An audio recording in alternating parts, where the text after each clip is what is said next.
Hello नमस्कार दोस्तों, स्वागत है आपका हमारे यूट्यूब चैनल शिव स्टडी ऑफला में। दोस्तों, यदि आप बिहार सिविल जज या एपीओ या जुडिशियल सर्विस संबंधित किसी भी एग्जाम की तैयारी कर रहे हैं, तो यदि आपने अभी भी हमारे चैनल को सब्सक्राइब नहीं किया है तो कर लें। इससे आपको फ़ायदा ये होगा कि जुडिशियल एग्जाम से संबंधित सभी वीडियो आपको एक ही प्लेटफॉर्म पर उपलब्ध हो जाएंगी। तो स्टार्ट करते हैं आज के टॉपिक में। बिहार सिविल जज एवं एपीओ से संबंधित भारतीय दंड संहिता 1860 के अध्याय 4 से साधारण अपवाद जनरल एक्सेप्शन, जो धारा 76 से लेकर 106 तक में प्रावधानित है। देखते हैं फर्स्ट क्वेश्चन, भारतीय दंड संहिता के निम्न अध्याय में से कौन एक अध्याय सामान्य अपवादों को उपबंधित करता है? तो आपका ये अध्याय 4 है, उपबंधित करता है साधारण अपवाद को। आंसर आपका ये होगा। व्याख्या देखते हैं। भारतीय दंड संहिता 1860 के अध्याय 4 में सामान्य अपवादों को उपबंधित किया गया है, जिसमें धारा 76 से 106 तक के साधारण अपवाद के प्रावधान शामिल हैं। नेक्स्ट क्वेश्चन है आपका सेकंड, सूत्र तथ्यगत भूल क्षम्य है संबंधित है।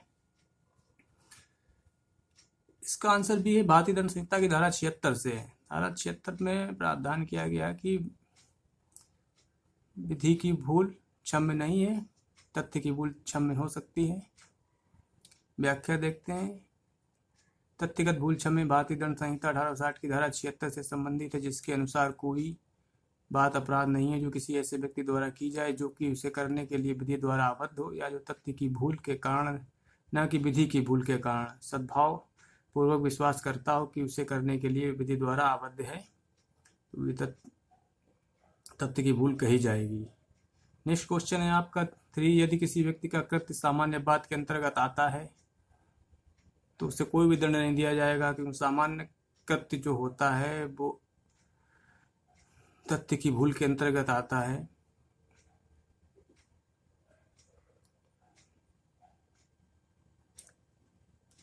व्याख्या देखते हैं दोस्तों। यदि किसी व्यक्ति का कृत्य साधारण अपवाद के अंतर्गत आता है तो उस कृत्य को अपराध नहीं माना जाएगा।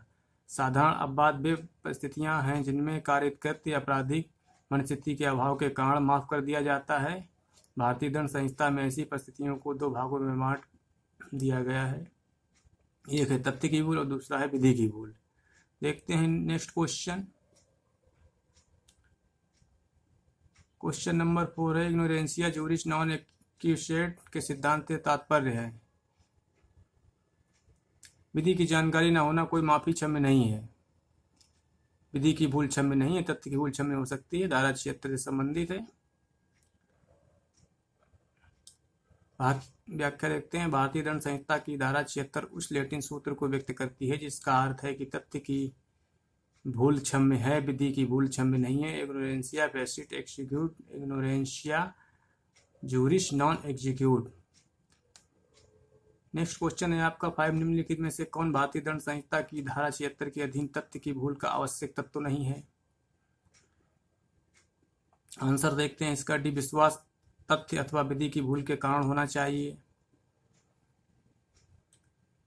नेक्स्ट क्वेश्चन आपका है, निम्नलिखित में से कौन सा भारतीय दंड संहिता की धारा 76 का एक आवश्यक तत्व नहीं है?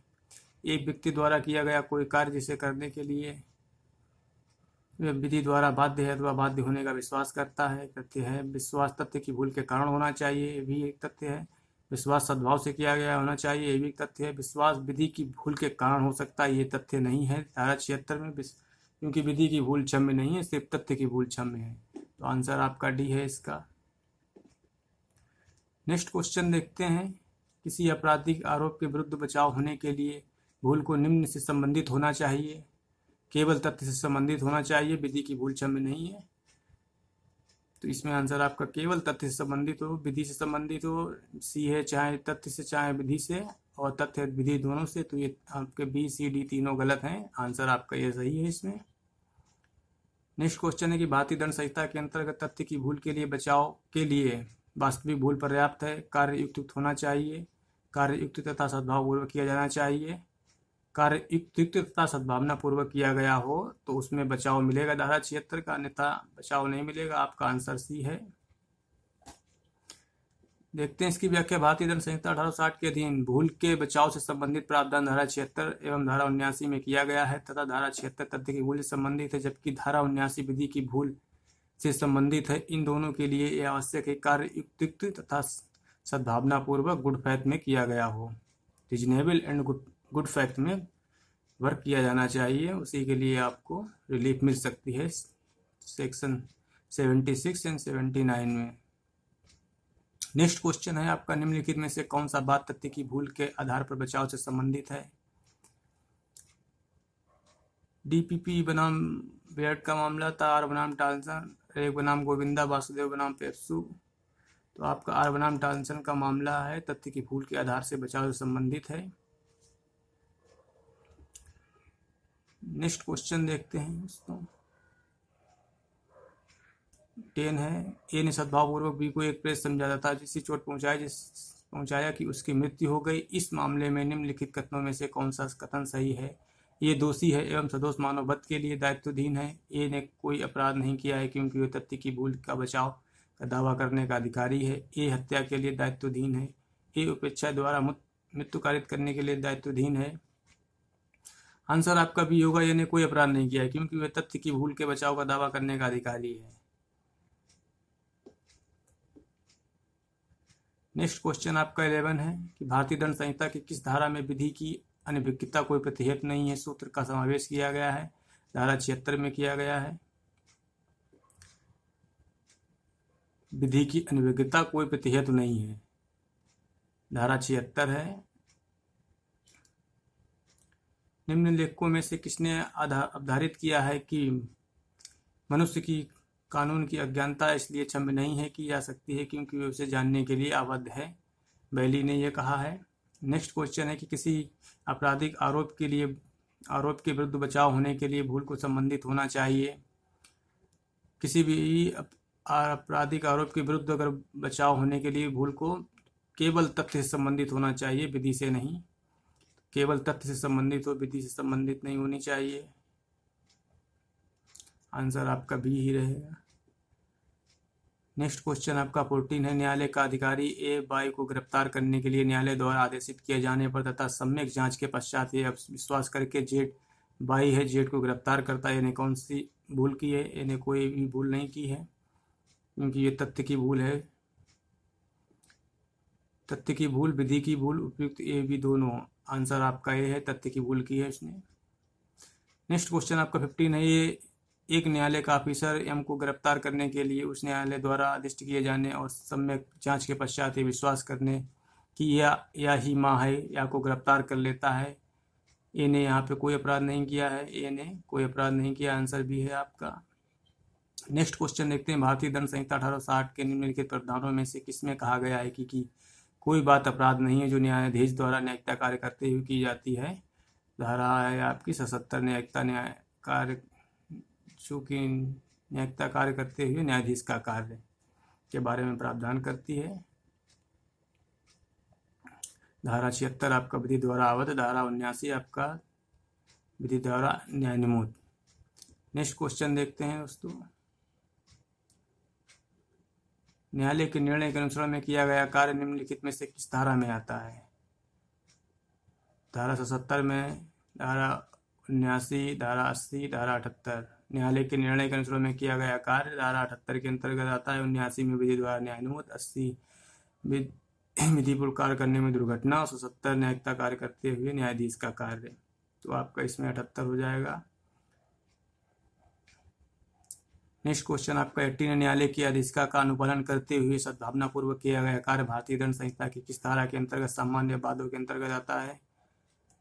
तो धारा ये आपका 18 के अंतर्गत आएगा, 78 के अंतर्गत। नेक्स्ट क्वेश्चन है आपका 19 की भारतीय दंड संहिता 1860 के अंतर्गत निम्न किस धारा में अपराधों को न्यायालय के आदेश पर फांसी देने वाला जल्लाद आपराधिक दायित्व से मुक्त है? तो धारा 78 में मुक्त हो जाएगा क्योंकि न्यायालय के आदेश के अनुसार में वो कार्य कर रहा है। नेक्स्ट क्वेश्चन है कि एक जल्लाद जो मृत्यु दंड निष्पादित करता है भारतीय दंड संहिता की किस धारा के अंतर्गत आपराधिक दायित्व से मुक्त है? तो धारा ये आपका 78 के अंतर्गत मुक्त है। ये वो न्यायालय के अनुसरण में कार्य कर रहा है। नेक्स्ट व्याख्या देखते हैं कि प्रश्न की समस्या में जल्लाद भारतीय दंड संहिता की धारा 1860 की धारा 78 के अंतर्गत आपराधिक दायित्व से मुक्त है क्योंकि वह ऐसा किसी न्यायालय के निर्णय आदेश के अनुसरण में करता है। नेक्स्ट क्वेश्चन 21 है। एक पुरुष शिक्षक ने परीक्षा में तलाशी के दौरान एक लड़की को लड़का समझकर उसकी पैंट की जेब में हाथ डाल दिया। यहाँ शिक्षक ने भारतीय दंड संहिता की किस धारा के अंतर्गत अपराध किया है?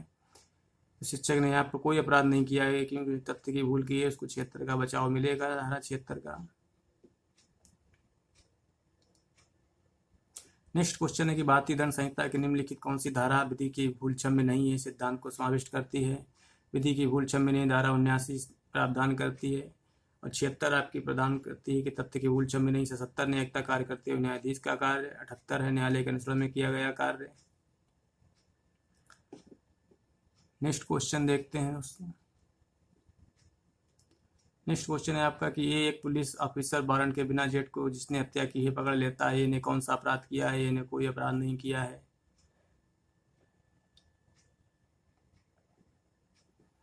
व्याख्या देखते इसकी प्रश्न पुलिस अधिकारी भारतीय दंड संहिता की धारा 79 के अधीन न्यायानुमत भूल का बचाव पाने का अधिकारी है क्योंकि उसने सद्भाव पूर्वक अपने को विधि द्वारा ऐसा कार्य करने हेतु न्यायानुमत समझकर कार्य किया है, अतः पुलिस अधिकारी ने कोई भी अपराध नहीं किया है।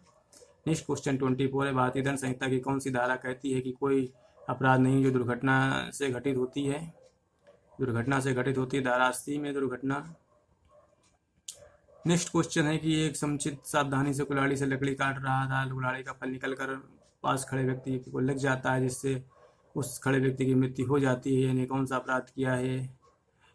इन्हें कोई अपराध नहीं किया है क्योंकि उसका कार्य भारतीय दंड संहिता की धारा 80 के अंतर्गत अपराध में आता है जो कि एक दुर्घटना है। नेक्स्ट क्वेश्चन आपका है 26। ये सावधानी पूर्वक कुल्हाड़ी से काम कर रहा है, कुल्हाड़ी का फल उससे निकलकर उछल जाता है और निकट खड़ा हुआ भी उससे मारा जाता है, इन्हें कारित किया है, इन्हें कोई भी अपराध नहीं किया है कि वो सतर्कता और सावधानी से कार्य कर रहा था। नेक्स्ट क्वेश्चन है। एक्स कुल्हाड़ी से काम कर रहा है, कुल्हाड़ी का फल उसमें से निकल कर उछल जाता है और निकट खड़ा हुआ व्यक्ति बाई उससे मारा जाता है। यहाँ एक्स की ओर से उचित सावधानी का अभाव नहीं था तो एक्स का कृत्य क्षमा योग्य है, अपराधी नहीं है। नेक्स्ट क्वेश्चन देखते हैं 28 है। ये कुल्हाड़ी से ऐसी जगह लकड़ी काट रहा है जहाँ बच्चे खेल रहे हैं, कुल्हाड़ी उछल जाती है और पास खड़े एक बच्चे को जान से मार देती है, ये दोषी है। उपेक्षा के द्वारा मृत्यु कारित करने के लिए 304 के अंतर्गत चले जाएगी। उसने घोर उपेक्षा बरती है कि बच्चे खेल ले तो वहाँ पे कुल्हाड़ी। इसकी व्याख्या को देखते हैं।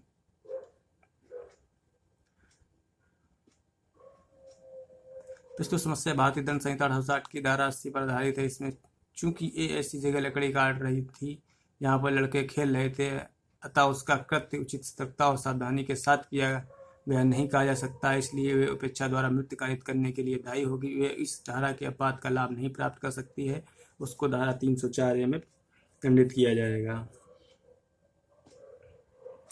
नेक्स्ट क्वेश्चन है आपका कि अपराधों में दुर्घटना को शामिल करने के लिए निम्नलिखित में से कौन सा तत्व आवश्यक है?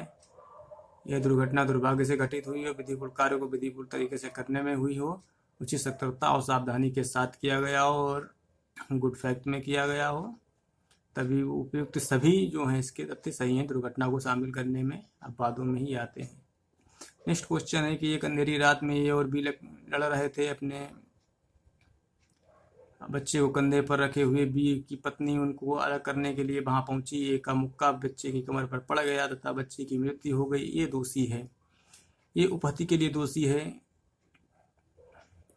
क्योंकि व्याख्या देखते हैं। प्रस्तुत समस्या में ए और बी आपस में अंधेरी रात में लड़ रहे थे। एक हाथ से बी का मुक्का मारने का था, लेकिन बीच में उसकी पत्नी के उन्हें छुड़ाने के लिए आ जाने के कारण वे मुक्का उसके द्वारा अपने कंधे पर लिए हुए बच्चे पर अचानक पड़ गया था। उससे इस धारा का लाभ दिया जाएगा और वे केवल पति के लिए ही दायी होगा जो कि बी के प्रति उसका आशय था। नेक्स्ट क्वेश्चन है। पति और पत्नी के झगड़े में पति एक डंडे से पत्नी को पीटने का प्रयास करता है जो कि दुर्घटनावश उसके हाथ में लिए एक नवजात शिशु पर गिर जाता है और शिशु की तत्काल मृत्यु हो जाती है। पति दोषी है। हत्या का घोर पति का हत्या की कोटि में न आने वाले अपराधी मनोवत का, घोर पति का सदोष मानवत की कोटि में न आने वाले वेच्छापूर्ण द्वारा मृत्यु कारित करने का तो घोर पति का दोषी होगा। 320 के अंतर्गत इसको दंडित किया जाएगा। निम्न प्रश्न समस्या में चूंकि पति ने डंडे से अपनी पत्नी को पीटने का प्रयास किया था, परंतु ये डंडा दुर्घटना और उसके हाथ में लिए नवजात शिशु पर पड़ गया है, जबकि उसे मार डालने का उसका आशय नहीं था। उसे इस धारा का लाभ प्रदान करने हेतु पति के लिए ही उत्तरदायी ठहराया जा सकता है, न कि आपराधिक मानववध के लिए। नेक्स्ट क्वेश्चन आपका 32 है। निम्नलिखित में से कौन भारतीय दंड संहिता की धारा 80 के अंतर्गत दुर्घटना की प्रत्यक्षा का आवश्यक तत्व नहीं है? कार्य दुर्घटना या दुर्भाग्य हो, कार्य दुर्घटना होना चाहिए, चाहे आपराधिक आशय से किया गया हो, भी इसका आवश्यक तत्व नहीं है। कार्य दुर्घटना होना चाहिए, आपराधिक आशय से किया गया होगा तो फिर वो उसका लाभ नहीं ले पाएगा, तो ये इसका आवश्यक तत्व नहीं है। ये आवश्यक तत्व है कार्य दुर्घटना दुर्भाग्य हो, और सी वाला किसी कार्य आपराधिक आशय के बिना किया गया हो, कार्य उचित सतर्कता और सावधानी और सद्भाव से किया गया हो। नेक्स्ट क्वेश्चन है आपका 33। यदि कोई अभियुक्त भारतीय दंड संहिता की धारा 80 के अर्थ में बात का विभाग करता है, तब ऐसी धारणा उसके विरुद्ध होती है तथा उस धारणा के खंडन का दायित्व उसके ऊपर होता है। निम्नलिखित में से इसे किस बात में भारत के सर्वोच्च न्यायालय ने ऐसा कहा है? तो के नानावती महाराष्ट्र राज्य के मामले में न्यायालय ने यह निर्धारित किया। देखते हैं इसकी व्याख्या को। के नानावती बनाम महाराष्ट्र राज्य 1965 605 के मामले में सर्वोच्च न्यायालय ने निर्धारित किया है कि यदि कोई अभियुक्त भारतीय दंड संहिता 1860 की धारा 80 के अर्थों में अपवाद का विभाग करता है, तो ऐसी उपधारणा सदैव उसके विरुद्ध होती है तथा उस उपधारणा के खंडन का दायित्व सदैव उसके ऊपर होता है। नेक्स्ट क्वेश्चन देखते हैं 34 है कि एक गरीब व्यक्ति अपनी रूढ़ माता के प्राण बचाने हेतु दवाई की दुकान से दवाइयाँ चुराता है। ए को बचाव मिलेगा, ए को कोई बचाव नहीं मिलेगा। आवश्यकता का, प्राइवेट परीक्षा का, तुच्छ हानि का। उपरोक्त समस्या में ए को कोई बचाव नहीं मिलेगा क्योंकि वो भारतीय दंड संहिता 1860 में आवश्यकता में चोरी करने के लिए कोई बचाव प्राप्त नहीं है। Next question 35। निम्नलिखित में से कौन भारतीय दंड संहिता की धारा 80 के अधीन दुर्घटना के आधार पर बचाव का आवश्यक तत्व नहीं है? दुर्घटना के कार्य एक दुर्घटना या दुर्भाग्य हो, कार्य किसी आपराधिक आशय के बिना किया गया हो, ये भी इसका तत्व है। कार्य उचित सतर्कता और सावधानी से किया जाना आवश्यक है, आवश्यक नहीं है तो ये गलत हो गया, इसका तत्व नहीं है धारा 80 का। और दुर्घटना वैधानिक साधनों द्वारा विधिपूर्ण रीति से किए गए किसी विधिक कार्य का पालन परिणाम होनी चाहिए। ए बी डी आपके ये धारा 80 के आवश्यक तत्व हैं, और सी जो है कि कार्य उचित सतर्कता और सावधानी से किया जाना चाहिए, ये भी तत्व होता है। बस में लिखा है कि आवश्यक नहीं है तो ये इसका तत्व नहीं है। नेक्स्ट क्वेश्चन है आपका 36। पोत के डूबने के पश्चात एक सौरबाई ने समुद्र में तैरती हुई एक तख्ता पकड़ लिया। तख्ता इतना बड़ा नहीं था कि दोनों को सहारा दे सके। एक्स के पास अन्य विकल्प ना होने पर उसने बाई को धक्का दे दिया, जो कि डूब गया। एक्स ने कौन सा अपराध किया है? एक्स ने कोई भी अपराध नहीं किया है। व्याख्या देखते हैं। प्रस्तुत समस्या स्टीफेन द्वारा दिए गए दृष्टांत पर आधारित है, जिसमें स्टीफेन के अनुसार एक्स ने कोई अपराध नहीं किया है क्योंकि एक्स ने ऐसा धारा 81 के अंतर्गत आवश्यकता बस ऐसा किया है। नेक्स्ट क्वेश्चन है आपका 37। आवश्यकता का बचाव नहीं दिया जा सकता है जबकि कार्य किया जाता है सद्भावना पूर्वक बिना आपराधिक आशय के, क्षतिकारित करने में अंतर्निहित खतरे पर, दूसरी बड़ी क्षति को रोकने पर। तो आपका आंसर क्षतिकारित करने में अंतर्निहित खतरे पर आवश्यकता का बचाव नहीं दिया जा सकता। सद्भावना पूर्वक कार्य किया गया तो बचाव मिलेगा। बिना आपराधिक आशय के कार्य किया जाना चाहिए, और दूसरे उससे की कोई बड़ी क्षति को रोकने के लिए उससे कोई छोटी क्षति याद कर सकते हैं जो उसकी सद्भावना पूर्वक हो, यानी बड़ी हानि को रोकने के लिए छोटी हानि कारित की जा सकती है। तो धारा 81 आवश्यकता का बचाव मिल सकेगा। नेक्स्ट क्वेश्चन है कि निम्नलिखित में से किस मामले में भारतीय दंड संहिता की धारा 81 के अंतर्गत आवश्यकता का प्रतिरक्षा के रूप में अभिवचन नहीं किया जा सकता है? आत्म परीक्षण तथा हिंसा का निवारण। बी है एक निर्दोष व्यक्ति को हानि पहुंचाकर भी अभियुक्त को होने वाली हानि का निवारण। सी है आत्म परीक्षण की एक अत्यंतिक आवश्यकता है। डी अभियुक्त के अतिरिक्त अन्य व्यक्ति को प्रभावित करने वाली बुराई का चुनाव। तो आंसर सी आत्म परीक्षण एक अत्यंतिक आवश्यकता है। नेक्स्ट क्वेश्चन है निम्न पर विचार कीजिए। आर बनाम डडले बनाम स्टीफन आवश्यकता से संबंधित बात है। बिल्कुल ठीक है, आवश्यकता संबंधित है। राज्य बनाम के नानावती गंभीर एवं अचानक प्रकोपन के कारण हत्या से संबंधित मामला है। दोनों बात सही है।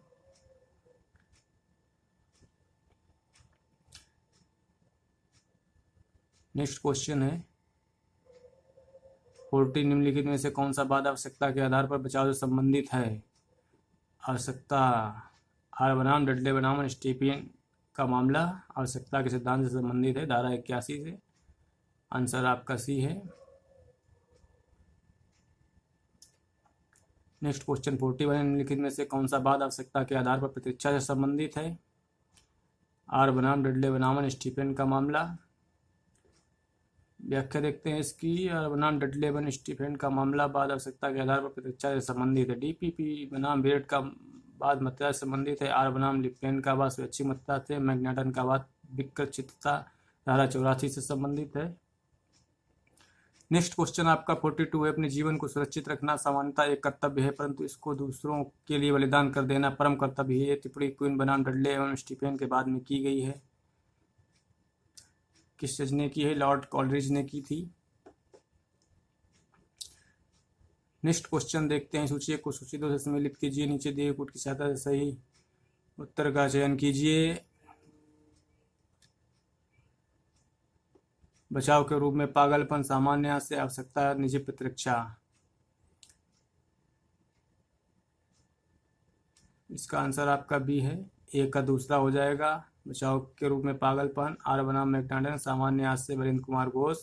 बी का पहला हो जाएगा। सी का आवश्यकता। आर बनाम डडले स्टीफन। निजी प्रतिरक्षा विश्वनाथ बनाम उत्तर प्रदेश राज्य का मामला। नेक्स्ट क्वेश्चन देखते हैं। आर बनाम डडले स्टीफन का प्रसिद्ध वाद आपराधिक दायित्व के साधारण अपवादों में से किससे संबंधित था? तो ये आवश्यकता के सिद्धांत से संबंधित था। नेक्स्ट क्वेश्चन निम्नलिखित में से कौन सा एक गलत है?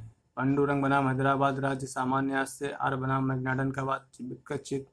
आर बनाम मैग्नाटन का वाद दुरास्ते से। डी देखते हैं। आर बनाम विलियम्स का हत्या से संबंधित यही मामला सही नहीं उपरोक्त। नेक्स्ट क्वेश्चन सूची एक को सूची 2 से सम्मिलित कीजिए।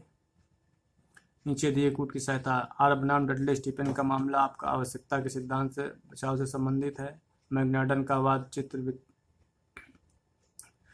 में मतदाता से संबंधित है। महबूब शाह बनाम एम्परर का वाद सामान्य आशय से। डीपीपी बनाम बेर मामला चित्र विकृति से संबंधित है। तो आपका आंसर हो जाएगा ए का हो जाएगा तीसरा, बी का हो जाएगा आपका पहला, सी का हो जाएगा दूसरा और डी का हो जाएगा चौथा। देखते हैं आंसर बी। आर बनाम डडले स्टीफन का मामला आवश्यकता का बचाव। मैग्नाटन का चित्त विकृति से। महबूब शाह का सामान्य आशय से। और डीपीपी बियर बनाम मतदाता से संबंधित बाद है। नेक्स्ट क्वेश्चन 47 है। जब अपराध घटित करने वाला कोई कार्य किसी 7 वर्ष की आयु के शिशु द्वारा किया जाता है तो ऐसा शिशु समझा जाता है। अपराध करने में सक्षम, अपराध करने में अक्षम, उपरोक्त दोनों में से कोई नहीं। अपराध करने में अक्षम समझा जाएगा। धारा 82 प्रावधान करती है कि 7 वर्ष से कम आयु के शिशु के द्वारा किया गया कार्य आपराधिक कार्य नहीं माना जाएगा। 83 में प्रावधान किया गया है कि 7 वर्ष से ऊपर किंतु 12 वर्ष से कम आयु के शिशु को कार्य को आपराधिक नहीं माना जाएगा। नेक्स्ट क्वेश्चन है। भारतीय दंड संहिता 1860 में नासमझ गुड़िया को आपराधिक दायित्व से छूट निम्न किस धारा में प्राप्त है? धारा 82 में प्राप्त है। डोलिन कैप्सस कहते हैं इसको। नेक्स्ट क्वेश्चन है। एक अच्छा तैराक है। वे 7 साल के बालक भाई को एक नहर में डूबते हुए देखता है। वे उस बालक को डूबने से बचा सकता था परंतु उसे ऐसा नहीं किया। बालक डूब गया। एक्स ने कौन सा अपराध किया? एक्स ने कोई अपराध नहीं किया है। आपका आंसर ये हो जाएगा सही। नेक्स्ट क्वेश्चन है आपका 50 भिखारी को पर्याप्त खाद्य सामग्री होने के बावजूद भोजन नहीं देता है जिसके कारण उसकी मृत्यु हो जाती है। ये दोषी है, किसी भी अपराध के दोषी नहीं है। आप आंसर ये सही है। निम्नलिखित में से कौन से संयोजन सुमेलित नहीं है? महबूब शाह बनाम एम्परर सामान्य उद्देश्य से, ये सुमेलित नहीं है, सामान्य से संबंधित है। महाराष्ट्र राज्य बनाम एमएच जॉर्ज से। टीपीपी बनाम बेयर्ड का मामला विकचितता, ये भी सुमेलित नहीं है। पीरथीराम नागभूषण पटनायक भारत संघ, ये भी सही है। आंसर आपका सी 1, 3, 4 सही नहीं है। दूसरा सही है कि महाराष्ट्र राज्य बनाम एमएच जॉर्ज का मामला संबंधित सुमेलित है, बाकी कोई भी सुमेलित नहीं है। क्योंकि पीरथीराम नागभूषण पटनायक बनाम भारत संघ का मामला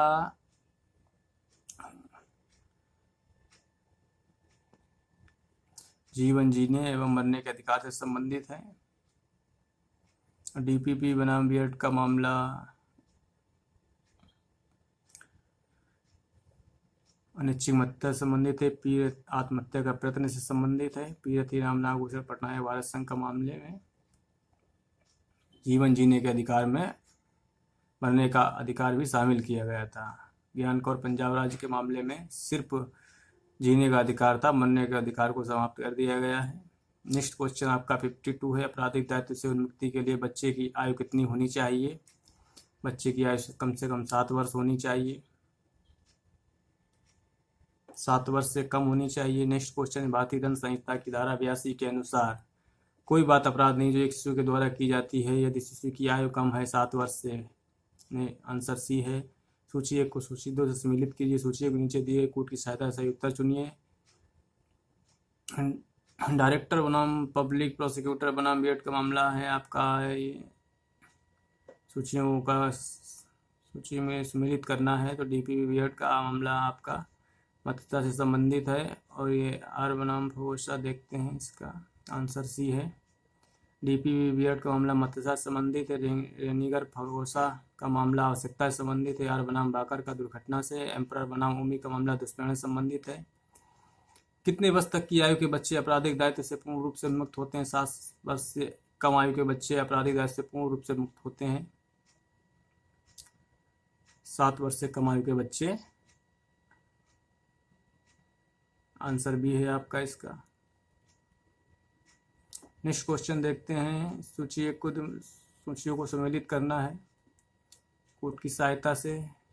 रेक्स बनाम लिबेट का मामला, तवे चेतुआ बनाम असम राज्य, विजयन बनाम केरल राज्य, उत्तर प्रदेश राज्य बनाम वरेंद्र प्रसाद। आंसर सी है इसका। 1 का चौथा। रेक्स बनाम लिबेट का वाद तथ्य की भूल से संबंधित है। तवे चेतुआ असम राज्य का मामला उन्मत्तता से संबंधित है। विजय बनाम केरल राज्य का मामला षड्यंत्र से संबंधित है। उत्तर प्रदेश राज्य बनाम वीरेंद्र प्रसाद का हत्या से संबंधित है। नेक्स्ट क्वेश्चन देखते हैं। सूची 1 को सूची 2 से सम्मिलित कीजिए। सूचियों को नीचे दिए गए कोड की सहायता से उत्तर को चुनिए।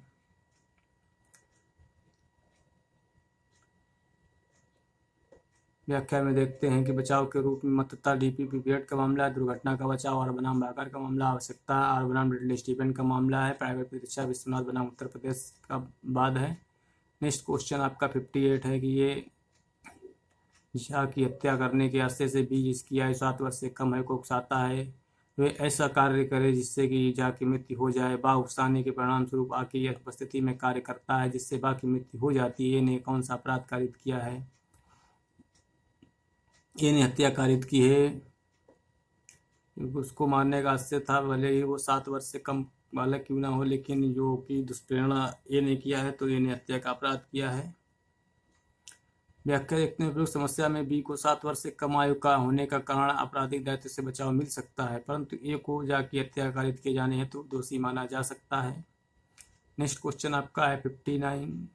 निम्नलिखित परिस्थितियों में किस परिस्थिति में कोई भी व्यक्ति अपराधी नहीं होता है? एक वयस्क व्यक्ति चाकू से दूसरे व्यक्ति की हत्या करता है, अपराधी होता है। एक वयस्क महिला अपने नवजात शिशु की हत्या करती है, अपराधी होती है। एक 75 वर्षीय व्यक्ति महिला के साथ बलात्कार करता है, अपराधी होता है। एक 7 वर्ष से कम आयु का बालक रिवाल्वर से अपने पिता पर गोली चलाता है, इससे पिता की मृत्यु हो जाती है, तो वो व्यक्ति अपराधी नहीं होता है। नेक्स्ट क्वेश्चन है 60 की ए जिसकी आयु सही 7 वर्ष है अपराध कारित करता है। ए भारतीय दंड संहिता की धारा 82 के अधीन दोषी नहीं होगा। ए पर्याप्त प्रवृत्ता का है, दोषी होगा। भारतीय दंड संहिता की धारा 82 और 83 के अंतर्गत नहीं आएगा। भारतीय दंड संहिता की धारा 83 के अधीन 7 वर्ष से ऊपर 12 वर्ष से कम आयु के बालक आते हैं और 7 वर्ष से कम आयु के बालक को धारा 82 में प्रावधानित किया गया। आंसर इसका ये है। नेक्स्ट क्वेश्चन है 61। अब भारतीय दंड संहिता के प्रावधानों के अंतर्गत किस आयु का बालक दोष के लिए दायी नहीं होता है? 7 वर्ष से ऊपर किंतु 12 वर्ष से नीचे अपरिपक्व बुद्धि का बालक। आंसर डी है इसका। नेक्स्ट क्वेश्चन देखते हैं। कोई कृत्य अपराध नहीं है यदि वे किया जाता है 7 वर्ष से कम आयु के बालक के द्वारा। नेक्स्ट क्वेश्चन आपका भारतीय दंड संहिता की धारा 83 के अंतर्गत किसी शिशु को कार्य की प्रकृति समझने में अच्छा माना जाता है जबकि वे 7 वर्ष से अधिक परंतु 15 वर्ष से कम हो ये गलत है, 7 वर्ष से अधिक किंतु 12 वर्ष से कम हो ये सही आंसर इसका भी है।